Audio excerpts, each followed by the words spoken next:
Good morning students. कक्षा 10 में हमारी केंद्रीय प्रवृत्ति के माप चल रहे थे। केंद्रीय प्रवृत्ति के माप में भी हमारी 17.4 प्रश्नावली लगभग समाप्त होने को थी। समांतर माध्य में हमने पढ़ा था, समांतर माध्य को x बार द्वारा प्रदर्शित किया जाता है और इसके अवर्गीकृत बंटन के लिए जो सूत्र था सिग्मा xi बटे n, प्रेक्षणों का योग बटे प्रेक्षणों की संख्या।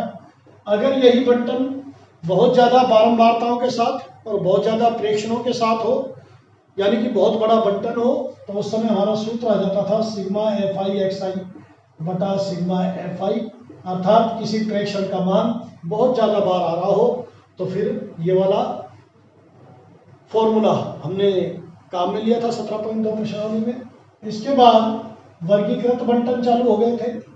ये तो थे अवर्गीकृत, और वर्गीकृत में सबसे पहला सूत्र आया था x बार बराबर सिग्मा fi xi बटा सिग्मा fi, इसे कहते हैं प्रत्यक्ष विधि। और यहां पर xi था मध्यमान, वर्ग का मध्यमान, जो वर्ग था उसका बीच का मान xi था। दूसरा बना था कल्पित माध्य विधि से a plus sigma fi di बटा सिग्मा fi, यह di बराबर xi माइनस a, और a था कल्पित माध्य। परिविचलन विधि में x बार बराबर a plus sigma fi ui बटे सिग्मा fi इंटू h, यहाँ ui है di बटे h, और ui को बस, बाकी तो सब कुछ ठीक है। यहां तक हम लोगों ने किया था। अब एक दो सवाल और करा देता हूं आपको।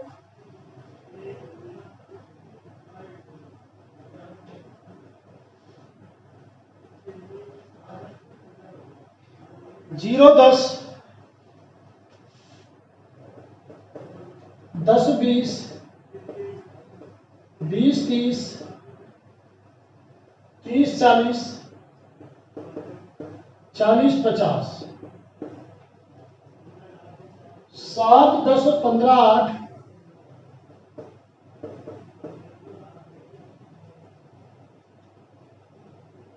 10, ये आपका बंटन है और इसका आपको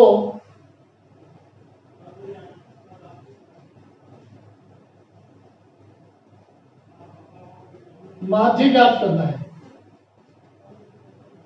मैं टॉपिक हटा रहा हूं ताकि बोर्ड में जगह रहे।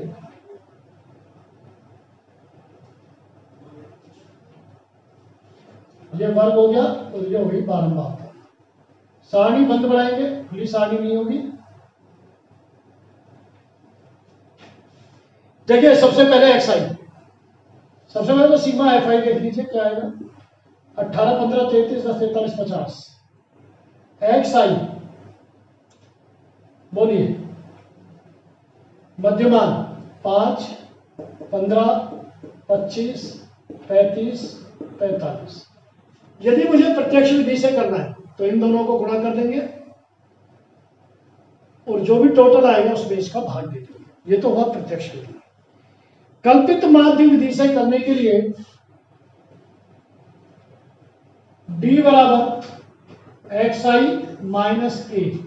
अब किसी एक को इसमें से कल्पित माध्य मान लेते हैं, माना 25 को। तो मैंने आपको बताया था कि 25 से ऊपर की संख्याएं कैसी आएंगी, ऋणात्मक, और 25 से बाद की संख्याएं कैसी आएंगी, धनात्मक। जो आपने कल्पित माध्य माना है उससे पहले की संख्याएं ऋणात्मक आएंगी। 5 में से 25 घटाना है इसलिए -20, 15 में से 25 घटाना है -10, 25 में से 25 गया 0 और इसके बाद की संख्याएं आएंगी धनात्मक। 35 में से 25 गए 10 और 45 में से 25 गए 20। ध्यान रहे xi में से a घटेगा। यह आया di। अगर मुझे प्रत्यक्ष विधि से इस प्रश्न को हल करना है तो fi इंटू di करेंगे, माइनस की संख्याओं को इकट्ठा कर लेंगे और प्लस की संख्याओं को इकट्ठा कर लेंगे। दोनों ही तरीके कराता हूं। तो fi di निकालिए,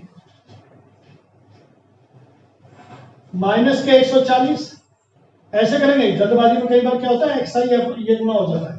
आप यहां हाथ रख के चले, 10 10 100, 0 से गुणा करेंगे 0, 10 8 80 और 20 दई 200। इस कॉलम का टोटल माइनस माइनस की संख्याएं कितनी हुई 240, प्लस प्लस की संख्याएं कितनी हुई 280, और इनका सिग्मा FIDI टोटल करेंगे। प्लस की संख्या ज्यादा है इसलिए चिन्ह आएगा प्लस की संख्या का। 280 और 240 का बीजगणितीय योग, 280 और माइनस 240 का बीजगणितीय योग आएगा 40। सूत्र लगाइए, x बार बराबर a प्लस सिग्मा FIDI बटा सिग्मा FI। a क्या है 25, सिग्मा FIDI क्या आया 40 और सिग्मा FI 50। 0 से 0 कटा, क्या आया 25 और 4 में 5 का भाग देंगे तो 0.8, ये आया 25.8 उत्तर। इस प्रश्न को कोई सी भी विधि द्वारा हल करो उत्तर यही आएगा। अब देखिए पग विचलन विधि द्वारा, जब आप पग विचलन विधि करेंगे तो ये वाला कॉलम नहीं बनेगा, राइट, ये कॉलम नहीं बनेगा। अब आप बनाएंगे यूआई, क्या बनाएंगे यूआई। यूआई क्या होता है DI बटा H। तो आपने लिखा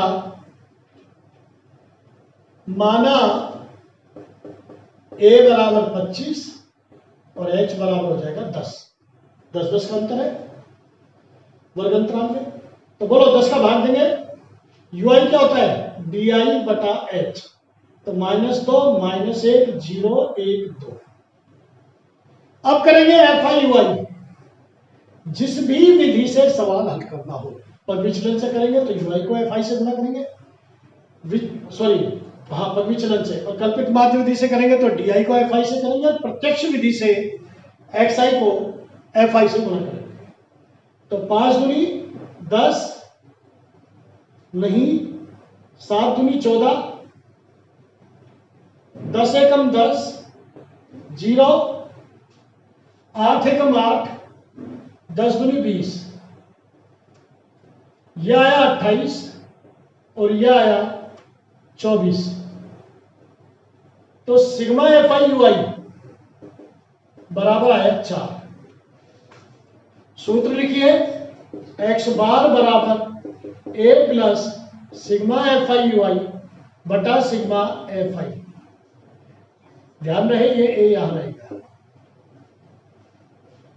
a 25 प्लस 4 H हो जाएगा बटा 50 इंटू 10।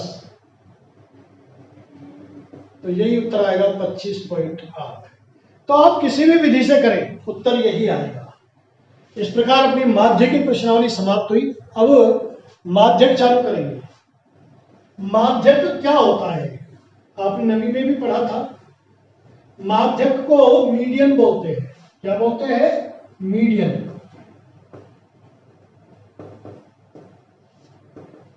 इसको कैपिटल M द्वारा प्रदर्शित किया जाता है। बीच वाला प्रेक्षण माध्यक कहलाता है। आप 3 भाई हैं तो जो आपका बीच वाला भाई है वो माध्यक है। पांडवों में मध्यम कौन था भीम या अर्जुन। भीम, क्योंकि पांडव 3 भाई थे, बाकी के 2 भाई थे वो माद्री माता के थे, कुंती माता के 3 भाई थे, इसलिए भीम को मध्यम कहा जाता है। अगर पांडवों को 5 भाई माना जाए तो मध्यम क्रम में आएगा फिर अर्जुन, सबसे बड़े युधिष्ठिर, फिर भीम, फिर अर्जुन, फिर नकुल और फिर सहदेव। और कुंती माता के पुत्रों के हिसाब से करें तो युधिष्ठिर, भीम, अर्जुन, तो भीम को इसलिए मध्यम कहा जाता था, मध्यम का भ्राता। माध्यक निकालने से पहले सबसे पहला नियम यह है कि आप आंकड़ों को आरोही या अवरोही क्रम में रखें।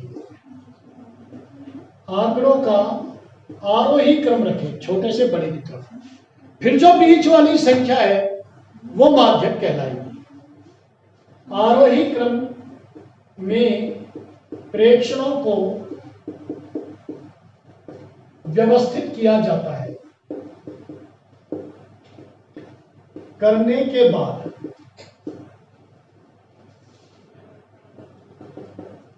मध्य मान, जो बीच वाला मान है, ही माध्यक होता है। अब इसे ज्ञात कैसे करते हैं? यह है अवर्गीकृत बंटन का बता रहा हूं मैं पहले आपको।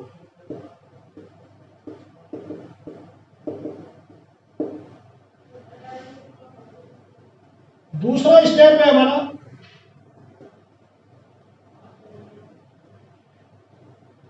प्रेक्षणों की संख्या।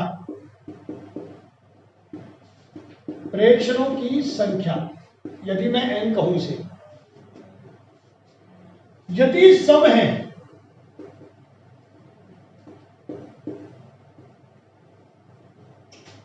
तो सूत्र लगेगा n बटा 2वां पद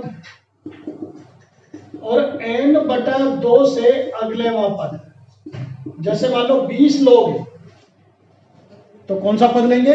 20 का आधा 10 और 10 से अगला 11वां पद। इनका माध्य, 20 बच्चे खड़े हैं, आपसे इनका माध्यक पूछा जाए तो क्या करेंगे? कम से अधिक के क्रम में इनको खड़ा करो और 10वें बच्चे का आंकड़ा और 11वें बच्चे का जो भी प्रेक्षण है वो लेकर के उनका बटे 2 करते हैं। और यदि प्रेक्षणों की संख्या विषम है, n विषम है, तो n में पहले 1 जोड़ेंगे, फिर 2वां पद, n प्लस 1 बटा 2वां पद। अवर्गीकृत बंटन के लिए 2 नियम बने। क्या क्या? पहला, सर्वप्रथम आंकड़ों को आरोही या अवरोही क्रम में रखेंगे। उसके बाद ये देखेंगे कि सम है या पदों की संख्या या विषम है। यदि सम है तो n बटे 2वां पद और n बटे 2 से अगलेवां पद, और यदि विषम है तो n प्लस 1 बटे 2वां पद लेकर के हम सवालों को हल करेंगे। अब यदि वर्गीकृत बंटन है तो संचयी बारंबारता निकालेंगे, वो मैं आपको बाद में बताऊंगा। प्रश्नावली 17.5 में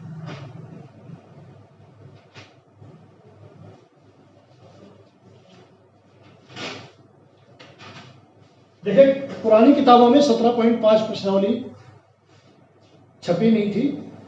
ये 17.6 प्रश्नावली है पुरानी किताबों में, और नई में भी 17.6 है। 17.5 प्रश्नावली आपकी भारित माध्य की है।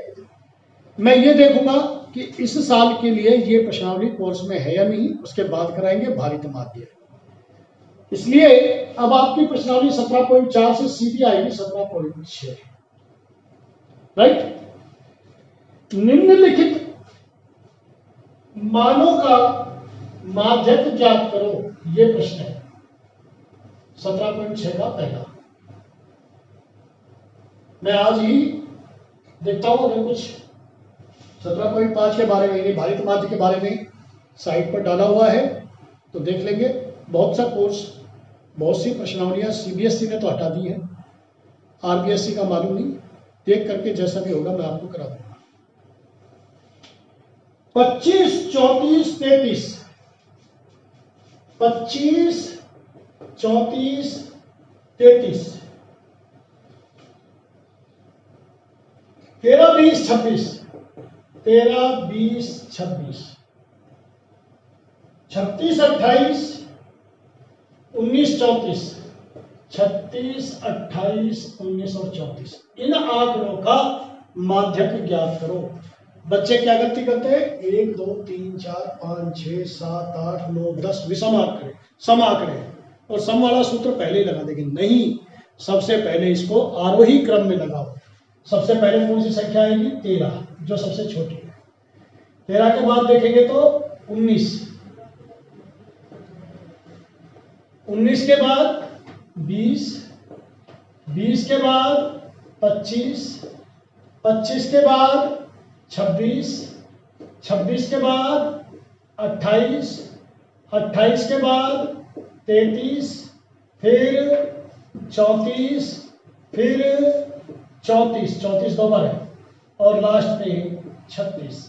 गिनिए इनको, 1 2 3 4 5 6 7 8 9 10। आंकड़े हो गए पूरे 10 के 10 हमने सेट कर दिए। कैसे? आरोही क्रम में, ये सबसे पहले जरूरी है। तो आप यहां लिखेंगे आरोही क्रम में व्यवस्थित करने पर, व्यवस्थित करने पर हो गया। n बराबर 10, ये कैसी संख्या है? सम, इसलिए माध्यक सूत्र क्या है? n बटा 2वां पद प्लस n बटे 2 से अगलेवां पद को जोड़ के 2 का भाग दो। तो 10 बटे 2 5वां पद प्लस छठा पद जोड़ के 2 का भाग दो।